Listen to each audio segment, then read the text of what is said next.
everybody, welcome back to my channel. It's Mustard Saves, and today we are... Hello everybody, welcome back to my channel. It's Mustard Saves, and today we're celebrating 1,000 subscribers. Oh my gosh, I have been on YouTube for like a year now, and I didn't think I would ever get to 1,000 subscribers. Honestly, I started this channel just like as a hobby. I started couponing as a hobby, and then once I had more free time, and friends are kind of hard to make in college, I needed something to do. So I started YouTube, and then once couponing kind of didn't really work out in my schedule too much anymore, like it started to about 6 months ago, my channel has certainly made a drastic change, including the food pantry and then all of the meals that I create from my food pantry shenanigans. But honestly, I feel like my couponer mindset has really led me to where I am at this point in my life. And so I'm really grateful that that was a skill that I learned pretty early on in life, is how to save money, where to look to get some pretty good deals, and where I could cut some corners from my pocketbook, but not cut corners in my everyday quality of life. And I'm so glad that you guys could come and join this journey with me.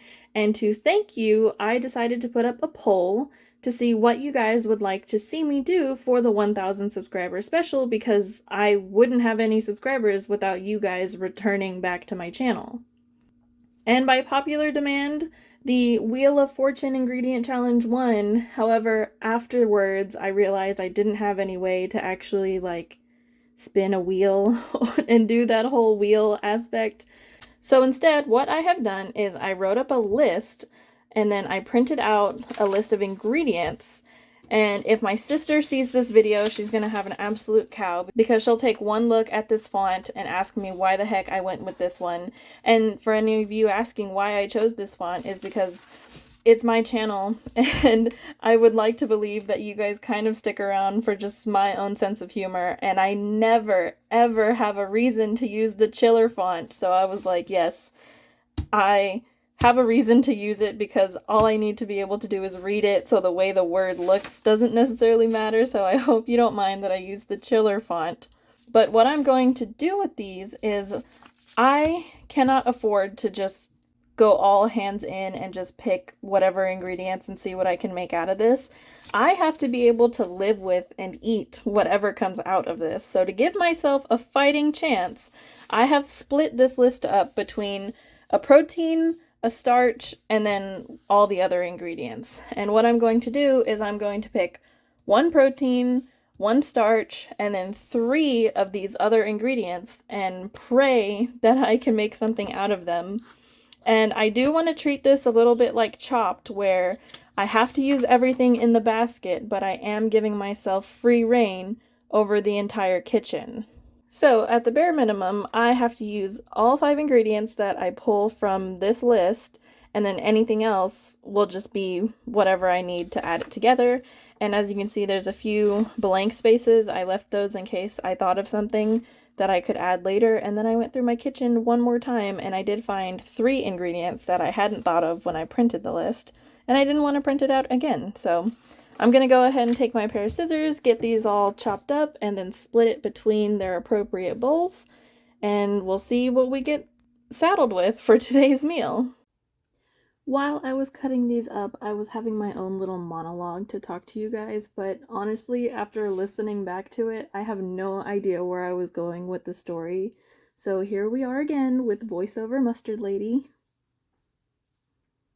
I said earlier that I'd been on YouTube for about a year, but come April, it will actually be 2 years, and you'd think I'd be able to remember words by now, but oh well. You already heard me say it, but I really want to reiterate a huge thank you to you guys for subscribing to my channel. I started this channel to document my adventures in couponing, but ever since my move, my ability to coupon has been practically snuffed out entirely. I still wanted to keep the channel going because it gave me something to do, and when I decided to switch to my food pantry and cooking content, I honestly thought my subscriber count was going to completely tank and stay down until I eventually lost interest, but my very first food pantry video completely took off. As time went on and more people started commenting on my channel, I started to realize that there were people coming to my channel to see what their options were when faced with a tight budget. Depending on your circumstance, asking for help and using a service like a food pantry can really take its toll on your mental health. And I have received many comments that my attitude towards my situation was very encouraging and helped them get through some hesitancy or embarrassment that they may have felt towards the subject. As well as the comment section has become a great resource for people to find budget-friendly recipe ideas, and it's been great to see the database kind of grow over time. And really, if I were to stop making these videos right here and now, I would leave happy that I was able to help at least one person, if even for a moment, and I never thought this hobby would leave a real impression on real people. And I hope that my content can continue to help you guys, if only just to give you something to watch and take a break from life for however long the video is. Anyway, bringing it back to the task at hand, I definitely noticed I had a lot of different variations of peas and carrots on this list, and I certainly could have taken a few of them out to give the other ingredients a chance to shine. However, when I was typing up the list, I was just putting in things that I have in my pantry, and when you rely on third-party assistance like food pantries, you seriously do end up with a lot of the same stuff. Over time, they build up either because you can't use that ingredient fast enough, or sometimes they'll just give you a bulk amount of a random ingredient. When I first started going, they gave me almost a pound of habanero peppers. And it just took me so long to go through those because how quickly can you go through a pound of habanero peppers? Or even in the more likely case is that it's just an ingredient that you're really not a fan of. In my case, I do like peas, but they're just not something I think to reach for. So for all of these aforementioned reasons, I decided to just keep my list as it was to see what would happen.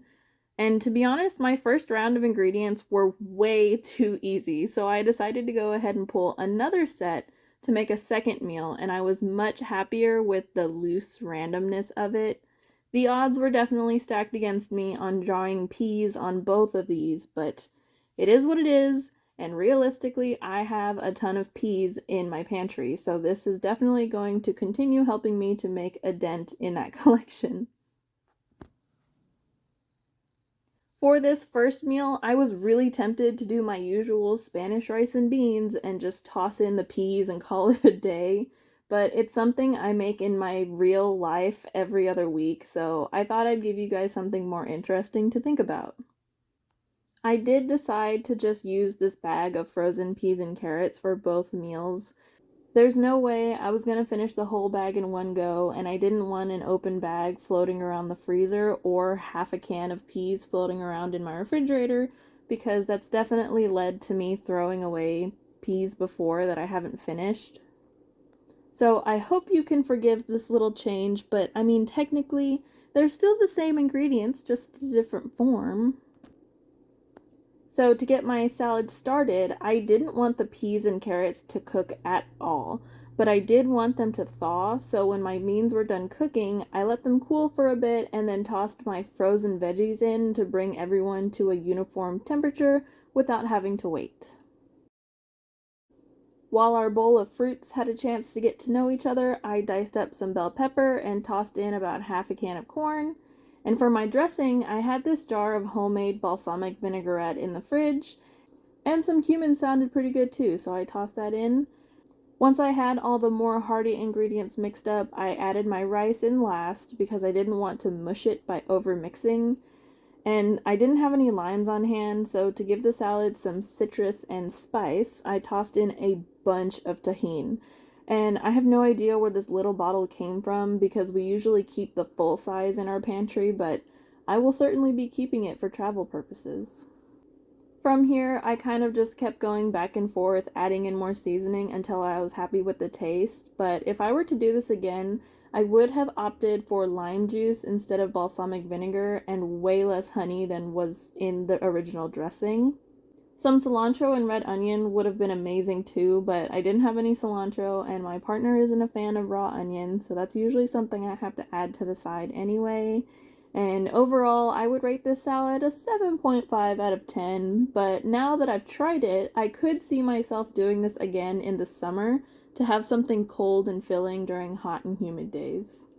For my next trick, I took a page out of those scam cooking channels that try and make weird recipes a thing, and I diced up half an onion, the rest of my bell pepper, and the remainder of this can of off-brand Spam. We may or may not have snuck some slices to make sandwich with, but it's fine. To my heated pan, I tossed the lunch meat in first because I was hoping that it would render a good amount of oil into the pan. But let me tell you, I never would have guessed that Spam, of all things, would be a product that actually had noticeable quality between brand name and the generic. Granted, great value products are always a hit or miss. H-E-B is probably the only grocery store where I trust their store brand products completely. And I'm not sure who designed this stuff, but as a Spam spoof, it's just not it. The texture is much softer than Spam, and not only did it stick and fall apart, but it also took forever to crisp up. When I got tired of waiting for it to change, I tossed in the pepper and onion and let everything cook down. To finish it off, I had this little bit of sriracha left in the bottle, so I just poured in a little water to get it all out and deglazed my pan and set it off to the side.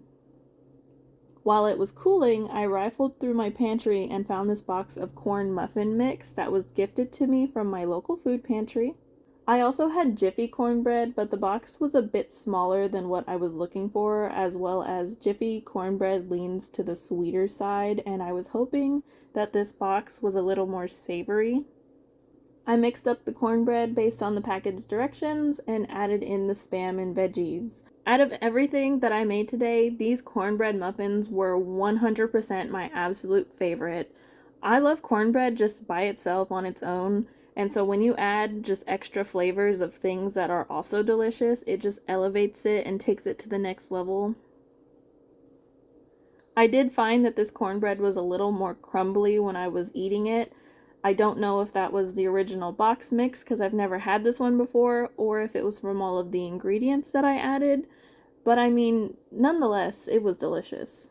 Which, as a side note, I got these muffin tins from the Dollar Tree like 2 years ago, and I'm still very impressed with how easy it is to get muffins out of here.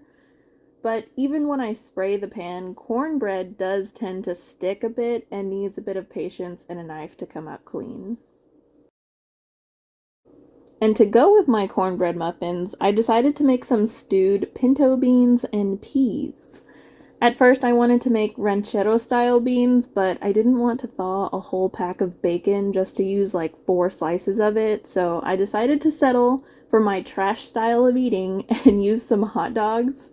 The hot dogs were completely optional, and really they didn't add any flavor to the end result, so I definitely could have lived without them.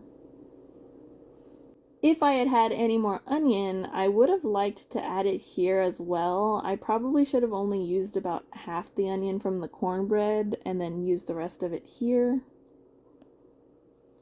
But once the peppers were soft, I put the remainder of the peas and carrots and a can of diced tomatoes. This time, I wanted to give the peas a head start so they could soften into a similar texture before I added some pinto beans. Since there was a lot of flavor coming from the cornbread, I kept the seasoning really simple and just went with a sprinkle of Knorr bouillon and called it a day. And here's a final shot of my creations. Was this the most beautiful set of things I've ever made? No, not at all. Did we eat it all by the end of the week? Absolutely.